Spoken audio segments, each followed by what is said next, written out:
Vujudum rosa qizdirdi. Sig'lab ketdim. Suv. Qizlar nima qilib yuribsizlar? Suv bormama kiribdi, suv bering. Bo'lsa suv kakras biz ichib ko'rsizlar. Havas ketdi. Oh, suv bor ekan.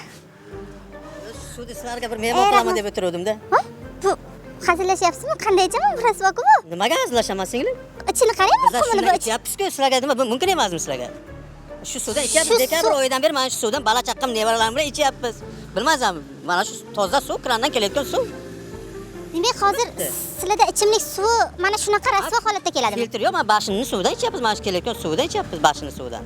Yo'q, bo'ldi, rahmat, ichmayman men. Mana shu suvdan men mana 4 ta farzandimga ichiryapman. 4 ta farzandim erta kasal bo'lsa kasal bo'ldi ham. Hech kim javob bermaydi bu uchun. Suvda ahvolini ko'ryapsizlar. Suvimizni qilib berishsin. Hozir suv bo'lmayotgan bo'lsa, qanday qilib suv ichyapsizlar? Sotib olyapmiz. Sotib olyapmiz ayla bochka mana suvimiz yonimizda sotib olyapmiz bochkasini. Yo Hazoradan olib kelamiz, yo mana bidan olib kelamiz. Bular bo'lmasa Hazoraga borib olib kelyapmiz mashin bilan. Yetmaydi-da, qaydan yetsin? Avtomat mashinalarimiz turibdi. Ballarning kirini yuvib olmaydi. Kelinlar. Qani men bir iltimos qilardimki, o'sha mutasaddilar, o'sha javobgar shaxslar kelib turib, bir satil men beraman, olib borib oilasiga o'sha suvdan ichirib ko'rsin. Qani ichadimi, iste'mol qiladimi o'sha narsani?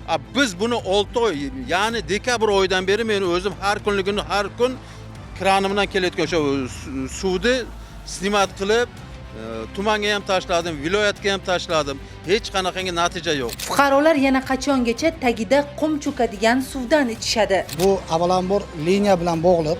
Faqat nasosni o'zi bilan emas, nasosni ham xulosasi olingan, uni mahalla raisiga tashlab berganmiz. Xudo xolasa mana shu iyun oyining oxirida quduqni tozalaydigan kompressor mashinasini chaqirtirilgan.